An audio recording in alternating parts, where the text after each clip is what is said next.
Hello everybody, I'm in Conquering History Games and welcome back to part 2 of my Aquileian campaign here in the Equestria at War Beta 1.9. So we're going to hopefully get to the revolution today.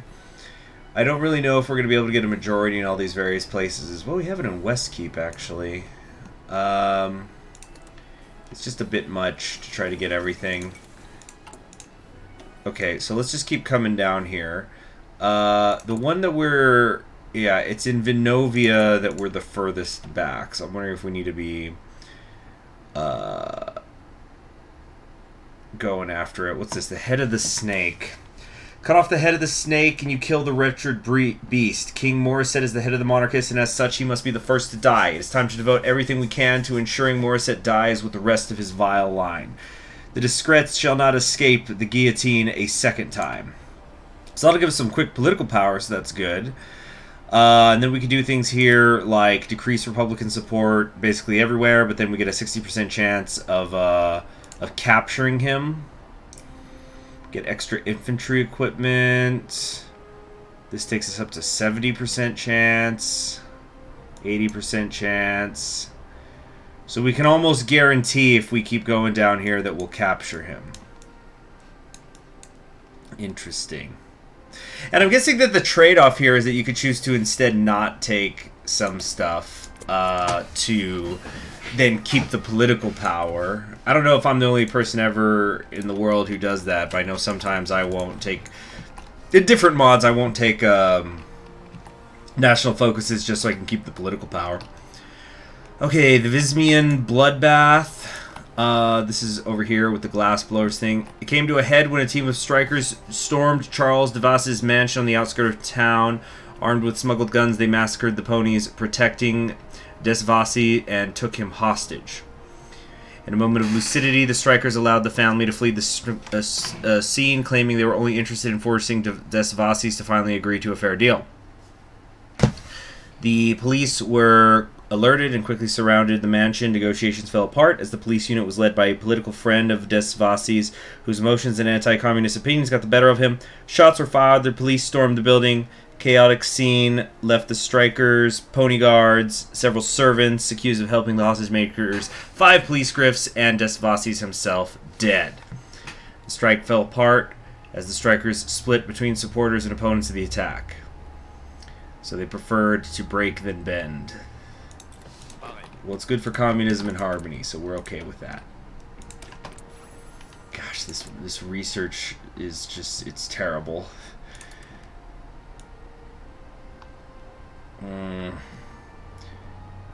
Oh man, yeah. What is going on in Prydia? Nothing. That's what. The Prydia is very small, so we might be able, you know, we're just gonna ignore that. We double down in Vinovia. Not Vinovia. Oh yeah, Vinovia. Yeah. This is the one we want. 230. Wait a second. I don't think we have enough time to do all of these. It's 50, 50, 50. Yeah, we do not. We've got to pick and choose. We're not going to be able to do this. The death of Marshal Bertholot.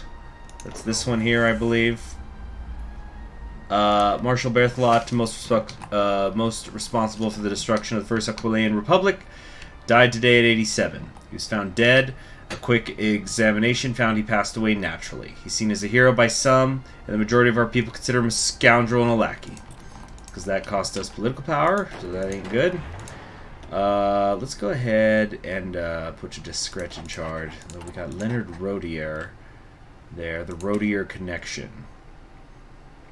Though the MPA are supposed supporters of the crown, their leader, Leonard Rodier, harbors secret Republican sympathies. We must work together with Rodier to infiltrate and supplant King Morisset's gendarme in Aquileia, giving us a better chance at removing the king's head from his body.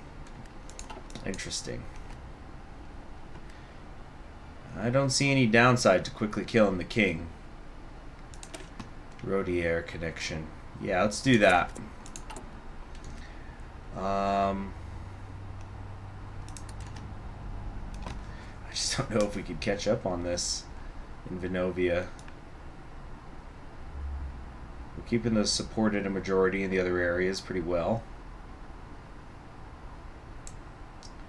Key to the revolution. 202 days to go.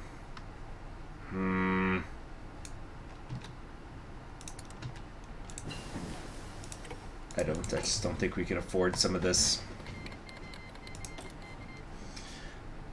If the revolution has begun or succeeded, it'll bypass these things. Okay. Let's come over here, get some factory output and dispersed industry. You guys know how it is. So, Rodier, the general, he can be elected. And there's Varani. I don't know. Let's see. Convince different areas to support the president. Hero of the Republic. Varani. Gaudrieu. We probably won't do Varani because I think this is the path I did the first time I played. But we maybe want to go something in the middle. So maybe whoever this Cecil Gaudrieu is. I think that's the head of the Harmony Party. No, he's not. Oh, no, Cecil Gaudrieu is the communist. What? But then what's this? President Crew. Grand Crew. National Syndicalists? What is going on over here? I don't know about all that. Leonard Rodier, though, is the supremacist. Our friends, the Griefwaldens, up here. Count Claudette of Griefwald has sent a diplomatic mission to see its fit to propose the economic ties, open up trade. It would annoy the Empire, and we could accept. What shall we do? Oh, that costs us 50 political power. No, no, no. No, no, no, no.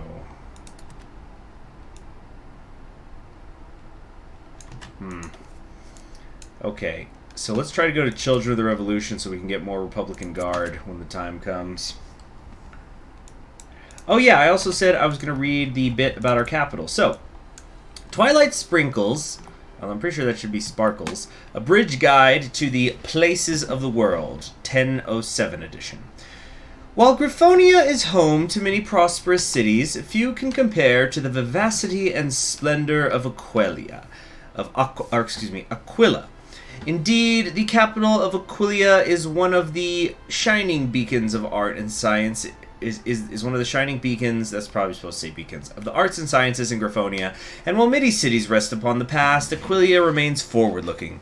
The beginning of the 11th century saw the city undergo one of the greatest urbanistic experiments in the history of the continent. As this text is being written, workers are tearing down the old, squalid neighborhoods and preparing to build a city designed with modernity and reason in mind.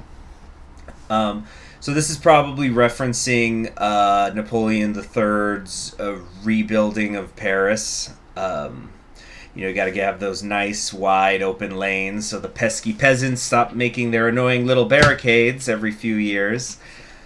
So should one decide to take a walk in the city, they'll find many great landmarks and preview of the city to come.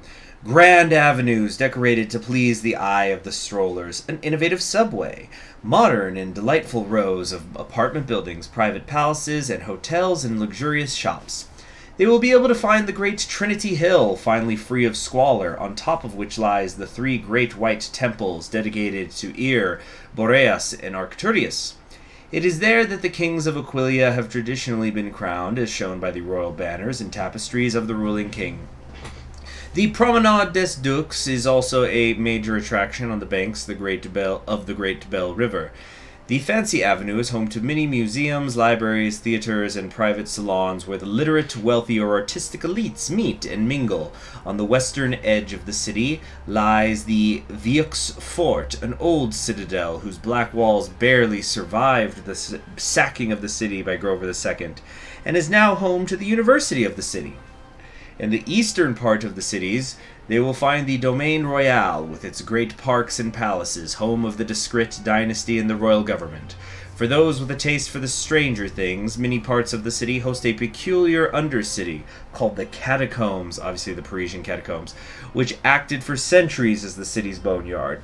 It is said that in ancient times it was a holy site dedicated to the banished god Mar. The story of Aquileia is a unique one, for it is one of the few great Griffonian cities that did not owe anything to the old kingdom of Sparleos. Instead, it was the bastion of freedom for many confederated tribes that would form the realm of Aquileia a century before our era. After becoming the capital of the kingdom, the city became a thriving trade and crafting center, one of the economic hearts of the kingdom. This long era of prosperity saw its decline in the 8th century when Aquileia was subjugated by the Griffonian Empire, and finally ended in 785 when the kingdom and much of its capital was burned down by Grover II's army.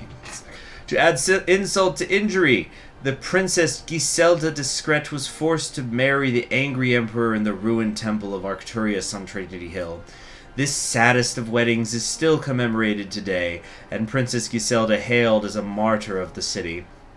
After this, the city slowly recovered, but it is only after independence in 972 that the city finally saw a return to greatness.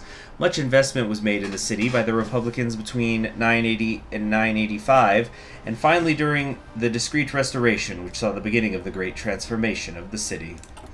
Those are terrific. It's amazing work. Great, good job, dev team. I'm a fan. Alright.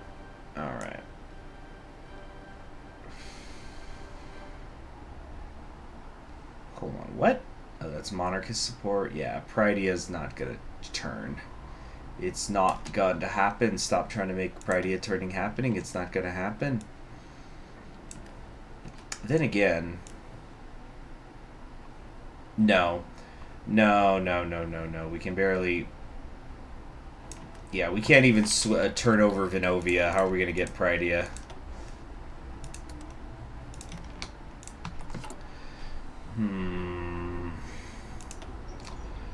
Spying on the spies. No, we're going to go over here to Children of the Revolution so we can get those 3 extra Revolutionary Guards.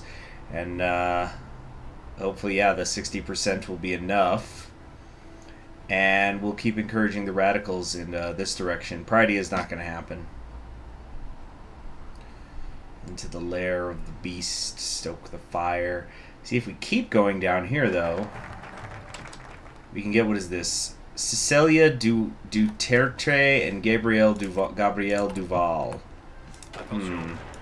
So, CCL Duerte is a promising leader. Panzer leader, no less.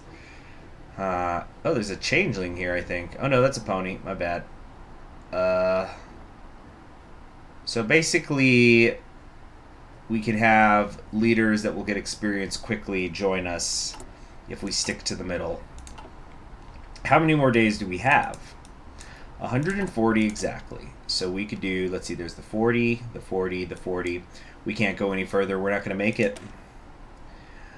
Because I did these, so I can't.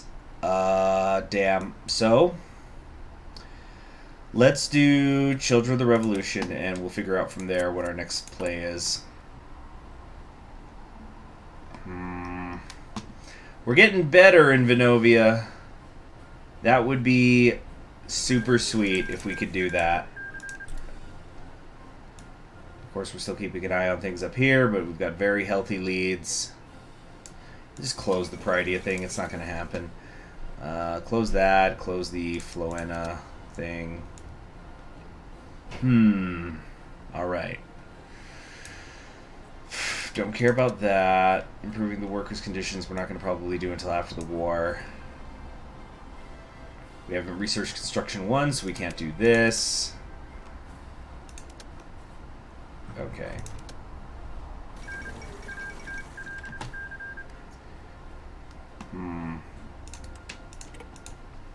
The River Republic has capitulated. They went socialist under Caramel Hayes. This happens a little more than it used to. Children of the Revolution. Done. Okay. So that leaves us with about 100 days left. We could do 2 more focuses, basically.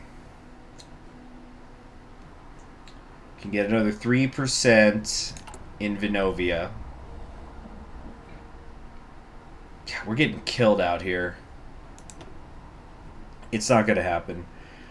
So instead, let's just stack our chances. Yeah, I hate to do it, but let's stack our chances to capture the king. Kill him quick. The king's spies are his eyes and ears in the street, and they have rooted out and executed dozens of upstart revolutionary cells over the past 4 years. Keeping a better eye on Chouette will give us more warning when a raid is imminent, and better yet, track the king's movements. Damn, really wish I could have had those generals. That would have been good later on against the Griffonians. Crying ass shame. And now more griffins will bleed when the time comes. Alright. People are breaking off from the Griffonian Empire. We'll see what's happening. So they're going with the Archon, pretty standard. Not going, I guess they're not going to do the coup thing. I don't think I've ever seen them do it, actually. You know, where they go that new, like, obviously this guy's supremacist, but there's like another path entirely. I don't even know how you get it. Under a clear sky, rising empire. Well, they've updated a lot of this focus art. Okay, then into the lair of beasts. Without a plan to capture King Morset, he will surely slip through our claws once more. We must be ready to assault his palace when the next revolution begins. Scouting the grounds and assembling a team of experienced revolutionaries will greatly improve our chances. Blue Moon Festival. Griffins around the world are celebrating it. The celebration differs from Equestrian Hearth-Swarming Eve by having religious connotations, not commemorating a historical event, and lacking theater plays. It's a celebration of all the gods, so toast to family and unity.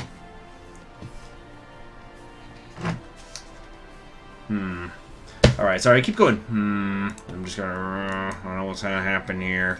I am going in blind, after all.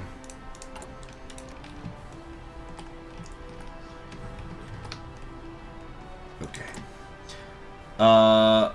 Let's just double check on everything. Yeah, the monarchists completely control that. Rylea, we've got a big lead. Westkeep, we might need to shore up, but nah, don't even worry about it. 32 days to go. So I think what we're going to do is once we're finished with Lair of the Beast, we're just not even going to take the next thing because the revolution will have begun. And stoking the fire actually costs political power. Oh, so does a few new friends. I didn't even notice that. But we'll just stop.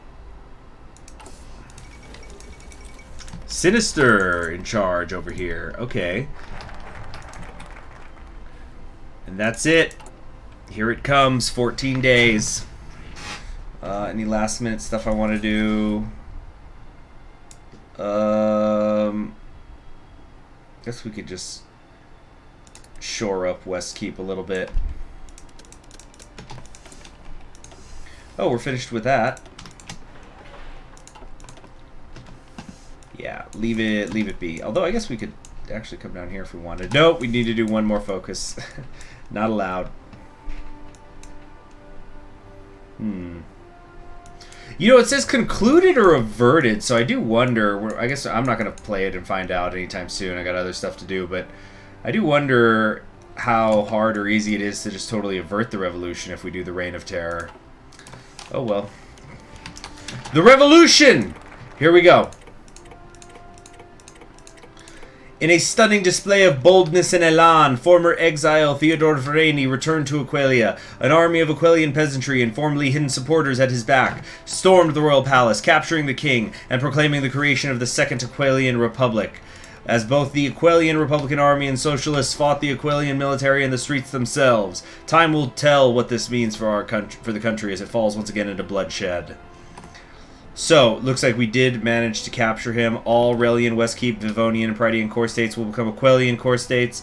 Where instead of the Memories of the Republic, we're going to have the Second Revolution. Here we go. So we are in charge now. Theodore Vereni, hero of the revolution. Let's go into who he is. Loved and hated, viewed with awe, fear, disgust, and plate hatred throughout Aquileia and beyond, Theodore Vereni would have it no other way. Known across the land as the de facto leader of the First Aquileian Revolution, Vereni is likely the most famous individual in Aquileia besides the king himself. An absolutely magnetic personality, Vereni has gone his whole life attracting others to his words and message. A child to a newspaper distributor in the capital, Vereni quickly learned his way around words from his father and furthered this study by learning about rhetoric and philosophy in school. From the first time he spoke to a crowd in his youth, to a petition for a larger recess, he had a spark in his eye, an inspirational spark that caused others to follow him, and he would put it to world-sundering use.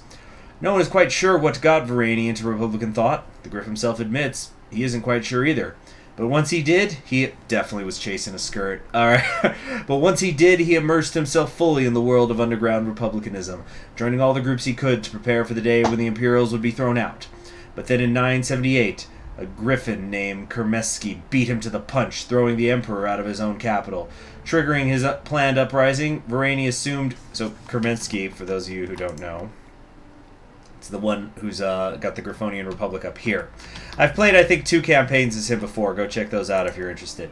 Anyway, Kermesky... triggering his planned uprising, Varani assumed command of the Republican cells throughout Aquileian and got to work. Though this work didn't last very long, exiled from his own lands, Varani lost a spark in his eye for the first and last time. Since then, he has loved and lost and loved again, but has never forgotten about his homeland. And now he has returned triumphant, ready to lead Aquileia into a new pan-Griffonian dawn. So he's non-aligned. He's, even though it says harmony, he's unaligned. Okay. Alright, so we've got all of our divisions here. What's the priority? What do we want to do here? We could do Aquileian remilitarization. Yeah. So we're at war, technically with nobody right now. I don't know if there's going to be uprisings based on, you know, whoever's in charge here. Who do we got in terms of field marshals? Well, we have Rodier, which is nice. We'll put him in charge, of course.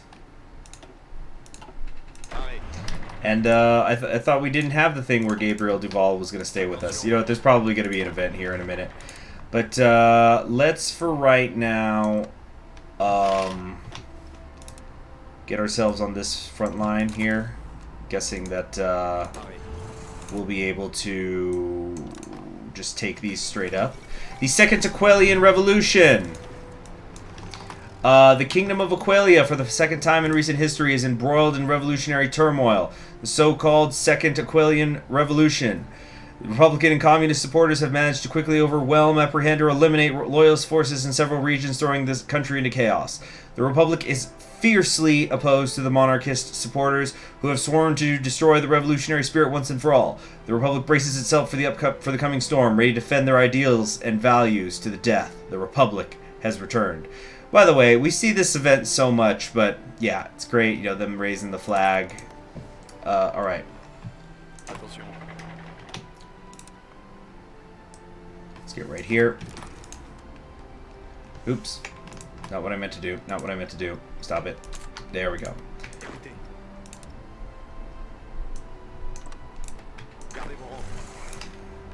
This is going to be tricky. It's going to depend on where my tank lands, I guess.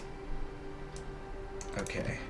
Looks like the District of Rila is with us. We have now formed the Entente. Everybody's actually in the Entente except for Prydia. Strange. It's taking a minute. Yeah, okay, it's just taking a minute for everybody to, you know, break away from us if they want. The Royal Execution! We did capture him. The Republic claimed its grandest prize yet today with the capture of swift execution of the hated King Morisset.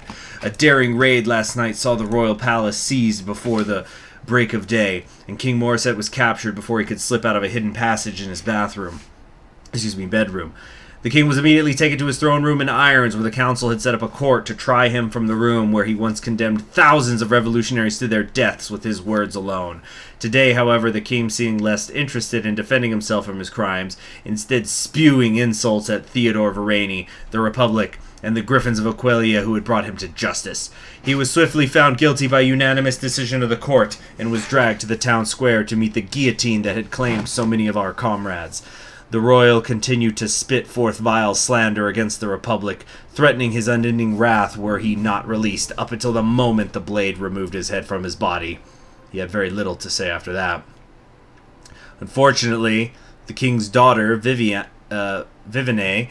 friggin' French, did not meet the same fate as her father. It seems there may have been a secret monarchist guarding her cell. Either that or the harlot used her charms to seduce a weak-willed comrade and convinced him to let her go.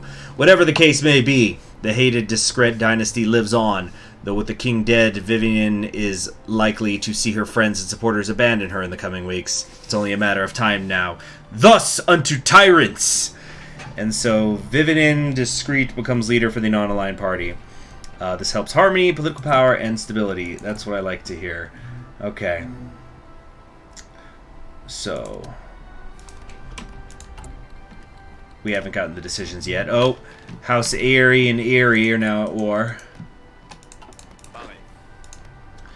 But it looks like they are with us, or are they not? Yeah, Westkeep is supposed to be with us, but let's give it a minute here. The National Republican Army has capitulated. Griffonian Republic's still strong up there. Hang in there now, hang in there.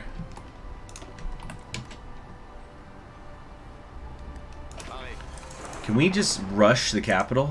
You know, rush Vivoniva and Vigovia as well. Alright, I don't think that these guys are converting or going to turn against me. Let's go ahead and bring them back south. Alright. Factories in a state. You know what? The repair is going to be good after the revolution. Let's get that. We're not doing war bonds. We're not doing industrial land appropriation. Let's just go. Can we not? Yeah, call them to arms. Let's go. Oh, we've got planes. Nice.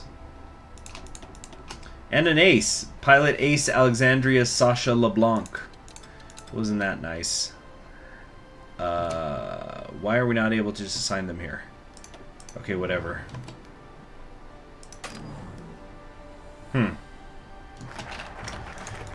Okay, so we now have some military stuff available to us, I think. No, that's war propaganda, political actions, military development. Selecting this decision will open the military development interface. Oh, goodness. So we've got 3 possibilities here. Support development. Despite what may be thought about the infantry and armored tractors, the artillery and the support wins the day. The rest are there to soak damage.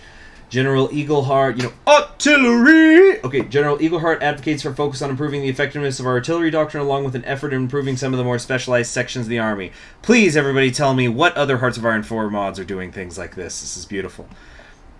Smashing walls and barricades of steel. There's no better tool than an armor, an engine, and a big gun. And then infantry development. Whenever someone promotes tanks or guns over the venerable infantry, they should just know that no matter what, it's not yours until the infantry are on it and theirs aren't. General Guibert wants the army to take a no-nonsense approach to doctrine, improving fortifications, logistics, and opening up more positions within the armed forces to Aquileian ponies. Interesting. So this will support military development path will be unlocked. Ah, so we're going to have to pick and choose, I think. Right? Or, I don't know. Doctrinal Debate. Well, I think artillery is what will save us. We will defend our country and we will smash every Griffonian that attempts to enter it. But first we have to win the country. Naturally. Where's my tank at? Where is my tank division? Okay, he's right here. Beautiful. Let's try to break through there. Oh, we're paused. There's the problem. Dang it, I hate when I keep getting this fucking clicking noise. Yeah, but I think we're gonna get him. Yeah, sure do wish I hadn't wasted all that power, though, in Venovia. Political power. Let's see. War has changed. Aquileian must decide how it's going to approach the battlefield of the 11th century. The wars of the future will be ones of industry and grand strategy, and we cannot delude ourselves into thinking old methods will still work. Alright. So we'll look into the military decision stuff maybe after the war. But I'm thinking we're going to do artillery, although perhaps the glorious infantry is not getting enough credit. That's it. That's what I'm freaking talking about. Look at that, baby. Oh my gosh, are they really going to let us walk into Prydia? Oh, I mixed that up. I should... No. Yeah. The motorized division should go straight down. We couldn't quite walk directly into Prydia, but we're getting close. Bronze Hill is broken with Griffinheim. So much for the loyal dogs, huh?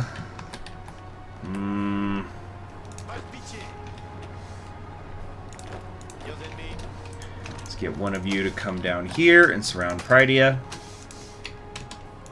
What equipment are we missing? Light tanks and tactical bombers. Well, I guess we'll just have to deal with that for a little bit.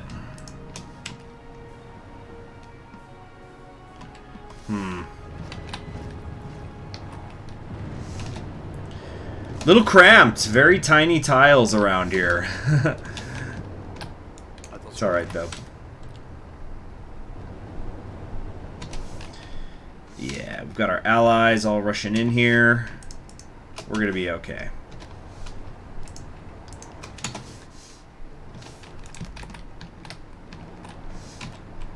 Pridey is already about to fall. How are we doing in terms of the... Let's see, we're going to do this mechanical computing. And in terms of artillery... Okay, we've at least got anti-air. Yeah, anti-air and artillery in every infantry division. That'll be the goal. And maybe some heavy tanks. Heavy tanks are my favorite types of tanks, but I haven't gone that kind of path in a long time.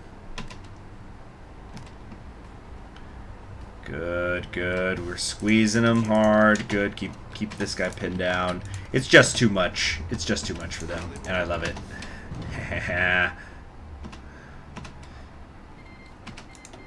Though again, I wish I could kind of get some of that back, but who knows? Maybe if there's more monarchist support, they get more divisions or something. So the Doctrinal Debate. This is the time. This is when we have to decide which path are we taking.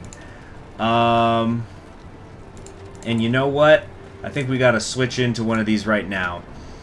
I think we're gonna do superior firepower. I'm thinking with the integrated support, because we'll do. Okay, let's think here. We'll do engineers. We'll do engineers, reconnaissance, anti-tank, anti-air support, artillery support. So that's 4. That still gives us a flex room. We could do like signal companies. I'm thinking signal companies, but we could do something else like field hospitals or whatever. Yes, powerful weapons and an immense volume of fire. But first, let's switch this over here real quick, so that way we're going to get the bonuses on something that's really worthwhile. Powerful weapons and an immense volume of fire is the key, because there's no way we're going to have more manpower than the freaking Griffonian Empire. Once they take that heartland, it's going to start getting out of control very, very quickly.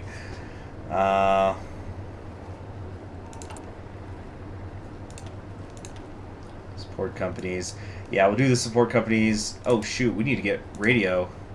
'Cause I think signal might be pretty good for us. There we go. 1 down.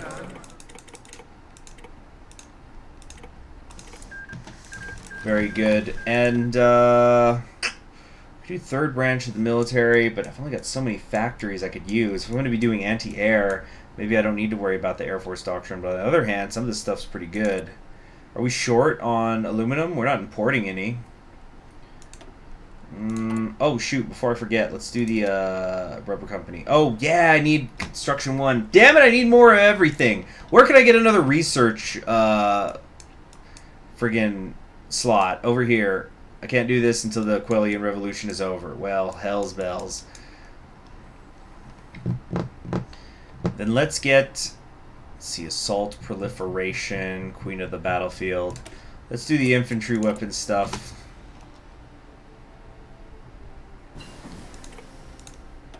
We're not going to do magical weapons.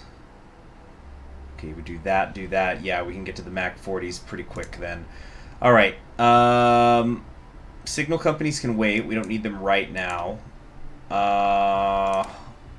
Let's do some construction, though. We can get that done pretty quick. We can also now modify the government. I think we probably can't go wrong with a military theorist. Yeah, because we're going to need to modify templates quite a bit. You know what, maybe we should say the hell with the tanks and just go all the way in on the artillery and just have... Now, this is something I haven't done in a while. Have 2 types of infantry divisions. We can go with our standard 40 or 20 or 40 widths, but maybe have something that's got a lot of line artillery in it. I remember I used to have some really good success, in certain situations where the infrastructure could cover it, where I would do an 8 and 8 infantry artillery division. Really, just get a few of those for punching holes in lines. Could be interesting. But I just seen how long today's episode has already gone, so that's going to be it for today. Thank you very much. I'm Conquering History Games, and I'll... let's see here. and I'll see y'all around. Good night.